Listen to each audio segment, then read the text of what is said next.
How many meanings can we excavate from the title of this book?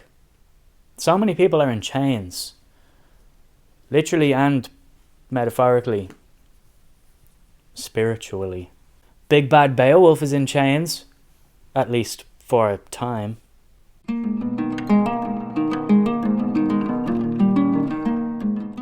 Welcome back to StoryToob, everybody. Alright, you know the drill at this stage.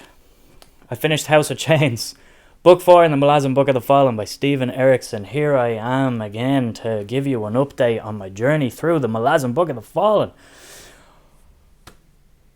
This review, I'm going to try to be a little bit more succinct, shall we say. My Memories of Ice review was a monumental ramble of 51 minutes, almost an hour. That book kind of ripped my soul to shreds a little bit.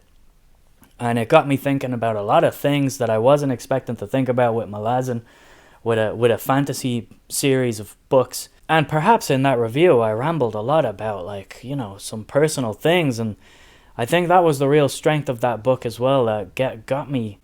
It was saying things that was tapping into beliefs that I have, so I just didn't stop talking. This book is another excellent addition into the Malazan canon. I loved it. I am continuing to love the Malazan Book of the Fallen. This book is Karsa Orlong's book. I'm going to do a little brief non-spoilery section, and then I'm just going to talk about whatever as it comes. I'll give you a warning, or I'll put timestamps and all that kind of stuff. But if you're a viewer who is curious about, you know, following along on my journey through the books, I hasn't read the books yet, but you just want a little snippet of how I'm getting on as I go along. An objective of these videos for me is to sort of break down the barriers of the, you know, the difficulty, I guess, reputation that these books have. I will say that this book has some of the highest of the highs for me, but it also is maybe the first book, contrary to Deadhouse Gates, where it felt like a long journey, but it was all very purposeful. This book, to me, had some bits that I think could have been trimmed. I don't know if the page count, word count was quite justified in this one, at least in the middle two sections and a part of the last section. However, it has one of my favourite characters that has been introduced thus far, which is a Conan the Barbarian, Beowulf, Thanos type character. Very sword and sorcery. House of Chains is Steven Erikson at his most overt and explicit in his commentary of the fantasy genre, and not quite the fantasy genre, but specifically sword and sorcery and that barbarian hero, big Arnold Schwarzenegger looking fucker with a massive sword, and that stuff in this is great. I had actually just read Beowulf at the start of the month, then I immediately picked up this book, and within 10 pages I was like, Erikson's writing Beowulf. It's a fact. Nobody can dispute this. But it very much, it reads like that, and there is a people talk about, the huge change of pace at the start of this. He does something radically different. I guess he does something radically different to what he did in the previous 3 books, where he sticks to one POV for more than 250 pages. There's a sort of a novella or a novel, to be honest, within a novel at the start of this book that gives you some context about a character that you learn about as you go, and it might tie into things that have come previously. Again, non-spoiler section, but that character is Karsa Orlong. Karsa Orlong is a barbarian of the Teblor tribes in, like, the northern mountainous flatlands, or flatland, what are they called? Plateaus in the highlands, and all very Highlander, barbarian, Conan, very Beowulf actually. So many parallels I could draw to Beowulf as well, but I suppose that's where sword and sorcery comes from. But anyway, before I start rambling, viewer who has perhaps not read this book wants non-spoiler thoughts. This book is excellent. Again, this is Conan the Barbarian in the Malazan world. And that is the through line that carried me through the entirety of this book. Some subplots in the middle two sections I was a little less interested in. I think a lot of them as well are setting things up for the future, so I didn't mind it that much. But I did think that some of the, I guess, the military stuff is subjectively not my thing. But all of that is extremely competently written anyway, so it's all good stuff. I just think some of the sitting around got repetitive, and Erikson was repeating himself slightly with what he was trying to say.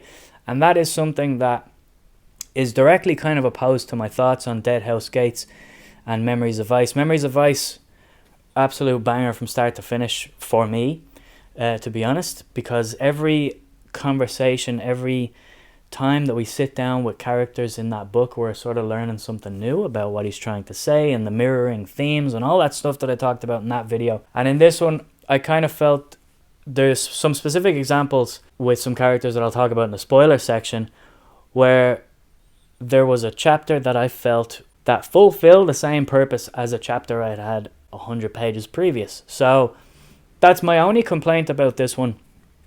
But the story of Conan the Barbarian in the Malazan world kept me going to the end, and absolute banger of a book, and so interesting. This book is about, again, he goes grand scale with civilization, with society, the sort of progression of civilization from barbaric sort of unlawful culture, outlaw culture, barbarian culture, to the progression of this sort of law and order, empire, imperial, military type culture, and how that works on a kind of a sociological level when you start to mix the two, and when ignorance and knowledge start to swirl together, and what that does for people's perspectives and viewpoints. And this book is extremely interesting in terms of that. But also, as always, he's not afraid to just make it cool and fun. So, as interesting from a sociological perspective as this book is, it's also really fun. How would I rank them so far, the first four? Well, I think Memories of Ice is still my favourite. Second is probably Gardens of the Moon. I think House of Chains is third, and I think the last one is Dead House Gates. Although if you're asking me to be objective, I think maybe Dead House Gates might be the tighter book between that and House of Chains. However, the Carsa Orlong story in House of Chains is banging. So I'm going to give that the slight edge so far in terms of enjoyment. But anyway, I'm going to just start talking about what this book did for me and the specifics of it and some of the issues that I might have had. But overall, this is just a phenomenal book. And this is a phenomenal series of books. I think I might be ready to say that this is my favorite series of fantasy books. But again, the hype is still high. So it's just clicking for me. It's working for me. And even when I'm hitting parts where I'm a little less interested, I don't care.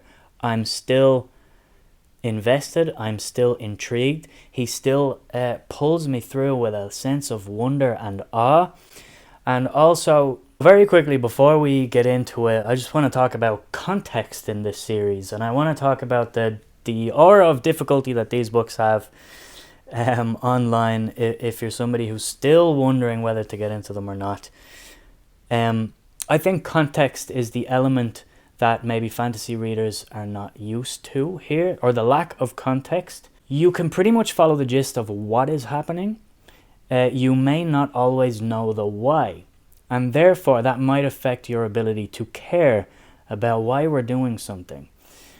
I find a lot of literature actually does this because the why unfolds with the story, and I think maybe a lot of fantasy books have a conventional structure where you kind of know the why from the beginning, because evil lord wants to defeat or overtake something or conquer somebody, and the good guys will need to defeat them because they're bad. That is generally the context. The theme can be layered in around that, but you know the context. In the Malazan world, it's a lot more complicated than that, because I feel like it's a tapestry of the world. He's just taking concepts and ideas of civilization and sociology and clearly anthropology, because he has studied that kind of stuff, and built a tapestry of civilization. And for me, it comes out in the way he writes the books, in terms of the context, and that's what kind of keeps me going with them. So say for example with book 1, with Gardens of the Moon, when you start off you have about 10% context of what's going on, and that keeps you turning the page because it's mysterious. There's a lot of wonder and awe, and obviously he's packing it full of fantasy stuff, which is cool. So you want to keep learning about the world. And like by the end of Gardens of the Moon, you might have 80% context of what's going on in that particular book. But for then the grander scope of things of the Malazan series, you might only have like 5% context of what's actually going on in the world. And with each book, he incrementally gives you more context for the grander scope, while resetting each time for each book. So you start again from 0 with each book almost, or maybe from like 5%, and you get incremental bits of context from each book, and you kind of learn what each book is about and what he's trying to say with each book, what he's trying to explore. And for example, if you get to book 4, I feel like I have about 85% context of what was going on in book 4, maybe 80%. There was a bunch of stuff that I feel is setting up for the future, in terms of the Warrens and other elder races that I won't get into now. But for the grander scheme of the series, I feel like I'm still only at 30% context.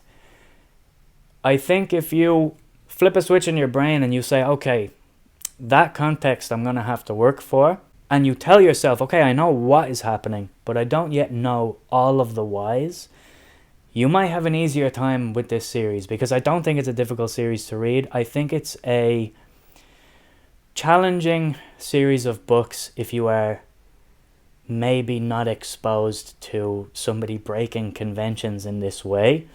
And that's pretty much it. That's kind of what I was thinking about while reading this book, and how to sort of phrase that for people who are still reluctant to pick it up. But anyway, I'm going to get on with talking about this book.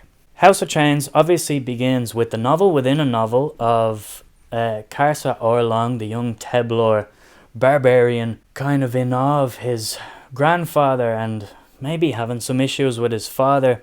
His grandfather tells him tales of the glory days of when he went down to the lowlands to murder children. And I understand that, or I would assume, really, I haven't really looked at online stuff, but I think Karsa Orlong will probably be a controversial character. Displays barbaric qualities. We see him terrorizing villagers, ransacking villages. We see him sexually assaulting women, and also referring to everybody that he is rampaging as children, which is unsettling. But because we know that the Teblor are like 8 feet tall, everybody else looks like a child to him. And it's almost like this conquest culture that might have existed in ancient times with barbarian tribes versus empires. And I'm thinking specifically, the vague bits of history that I would have learned in school about like the Visigoths or the Germanic barbarian tribes, barbarian hordes fighting the Roman Empire and that kind of thing. And how the idea of civilized law and order and that kind of martial discipline that the Romans had and tried to implement across the world, how it might have clashed sociologically with people's mentalities. There's an interesting kind of through line in this book of questioning whether that ignorance of those tribes is evil or not, or whether it is just how those tribes lived, and whether that sort of law and order discipline of the conquering empire is entirely good or right, or the best way forward. There's a lot of questions that he's posed for me with this book that I found so interesting. But aside from that, I found Karsa Orlong to be such a riveting character, and that plot line throughout this book, I just tore through it. So the first sort of section of the book, I really appreciate as well how, and I've since learned that he was criticized for not sticking to one POV for any length of time. So he just gave the finger to all of those critics and said, you know what, I'm going to give these people a whole section with just one character. And you bet your ass I can write it. And he can write it. That first section of this book is arguably one of the best parts, or like books within a book, of the 4 books that I've read so far.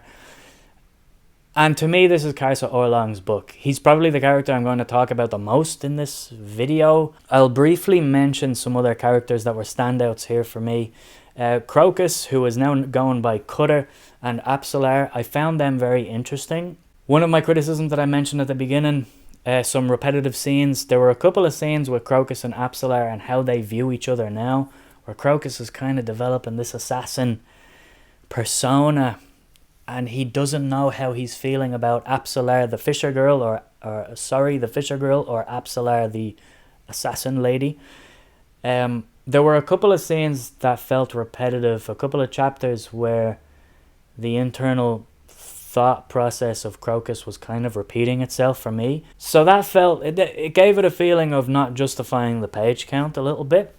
And then also, conversely to that, we spend a lot of time with Marines in these books, and often Marines give me a good sense of comedic relief, and I love hearing the campfire talk and banter. But quite often there are so many names of Marines that are kind of throwaway characters, or feel like that my brain starts to gloss over after a little while, after the 4th campfire, sitting around the campfire with a group of Marines, or we're going to make some plans about where we're going to station ourselves. I'm not really into the military logistics, but again, all of it is competently written, but subjectively not necessarily my thing. So those parts did drag a little bit for me in this book, similar to Deadhouse Gates. But the difference that I found with Deadhouse Gates is that there was a very specific purpose to the journey across the desert, and making you feel that as the reader, so that when you come to the end of that journey, there is a sort of a catharsis to that tragedy. It feels earned. This one just felt a little more meandery to me in certain sections of the middle. But other than that, this book is exceptional. I find that these series of books just really click with me. Another standout character to me here was Lorik, actually. Learned a lot about Lorik. He's a Tistiliozan, I don't know how to say it. His dad's a big dragon. Loved that. Loved all of that. And I loved as well how he always brings in sort of mirrored journeys thematically. And the big one in this was the title of the book. It's The House of Chains. Everybody is chained in some way, whether you look at Karsa Orlong himself is chained by his own ignorance at the beginning, and then almost in a very literal way, he is actually chained himself and dragged into civilization. And a very interesting bit of symbolism at the beginning of the book kind of sets the tone for everything. But that symbolism of people being chained has been peppered in throughout the books up to now and really gets explored here. And I think mirroring that, when you then go to think about all of the other characters in this book, they are in some way chained to something or a situation or a group of people that they can't get themselves out of, or it's chained in a good way. It's a very interesting thing to think about. For example, with Felisin and Tavor, another aspect of this book that gave it a lot of heart that I didn't necessarily click with until the very end. And especially that scene, obviously full spoilers, where Tavor comes down and drives the sword through Felisin heartbreaking. Felicin was one of my favourite characters, and knowing that she was chained herself with her trauma, essentially from Deadhouse Gates, and one way for her to survive was to become this Sheikh, the goddess of the whirlwind, but they weren't the same being. She was still there, but I feel like the whirlwind goddess was overtaking her. But there is a moment where they think back to childhood. There's a couple of scenes where it's like flashbacks to childhood, and you just get this sense of they are bound together by blood, but some things you can't come back from. And that was a very impactful moment in this book for me. But also you can mirror it to other characters' journeys, and he's been doing this across all the books so far. With Heberic is even chained to the whirlwind himself, and he needs to find a way out of that. And I love that he then becomes, was it Destriant, I don't know how to say it, to Treach, which I thought was a really cool little addition to this book. But again, kind of trying to unchain himself, unshackle himself, the same as Karsa. And I think Karsa drove this plot forward for all of the characters in this book. And you can even apply it to Onrak. And that's another subplot where I found myself disinterested for a little bit, where I was like, obviously I'm not sure where it's going to go, and that usually piques my interest, and I want to learn more about characters that I don't know much about. But I wasn't finding their individual scenes all that compelling, apart from when he shatters the warren and releases the hounds. That was all very cool. And then learning about the Tisti Leosin and the Tisti Ador, and all of that was interesting, but I wasn't necessarily invested in it until I learned about who he really was and his relationship to like Kalava from Memories of Ice. And then it just, again, he always brings it back to things that matter. So any kind of criticism I have is just possibly temporary, but I do think that certain sections could have been trimmed a little bit in this one. But the main theme I got from this book is that kind of idea of a faith in people rather than a faith in systems and institutions, and using the sword and sorcery barbarian to do that. And through Karsa, he looks at, this humanist faith in people rather than in a civilization or in a big empire. He wants to lead his mates to glory, but slowly realizes maybe glory isn't all I thought it was, and he really realizes that it's the friends I made along the way. That typical kind of thing of like his faith is now in his friends, and when he puts the souls of his friends into the huge sword that he makes at the end, it's kind of a bit of a full circle moment for him from the beginning of the book.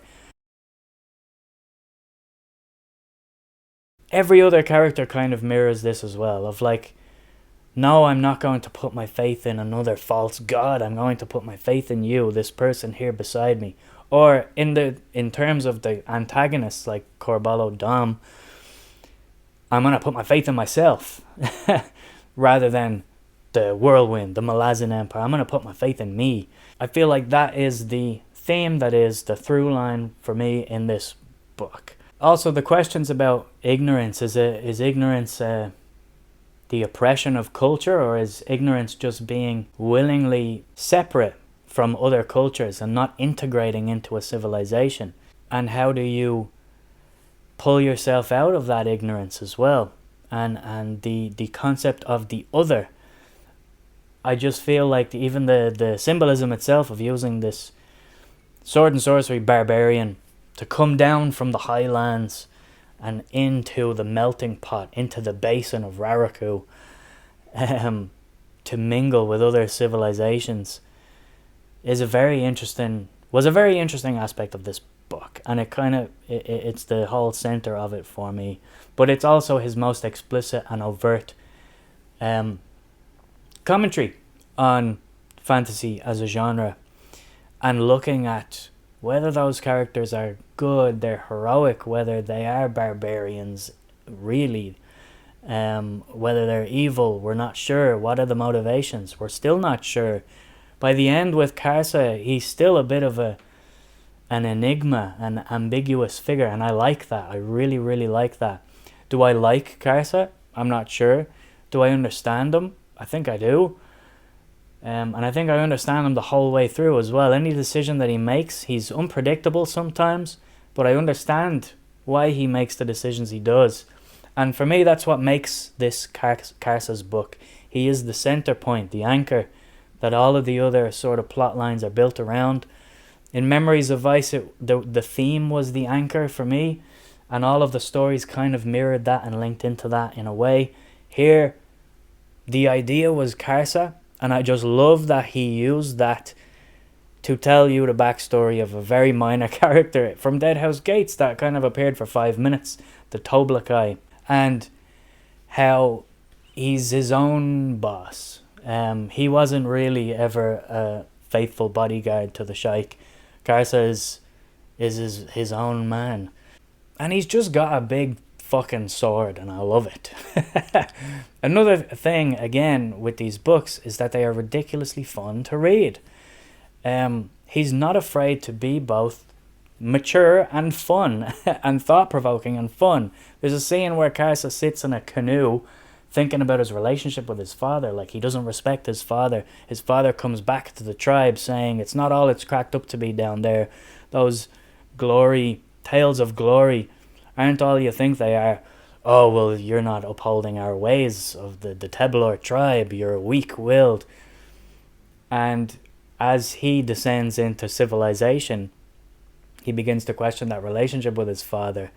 And I'm like, wow, we've got a big, massive barbarian with a huge sword who's thinking about his daddy issues. This is great. But also, we do get to enjoy those scenes where he whips out the massive sword.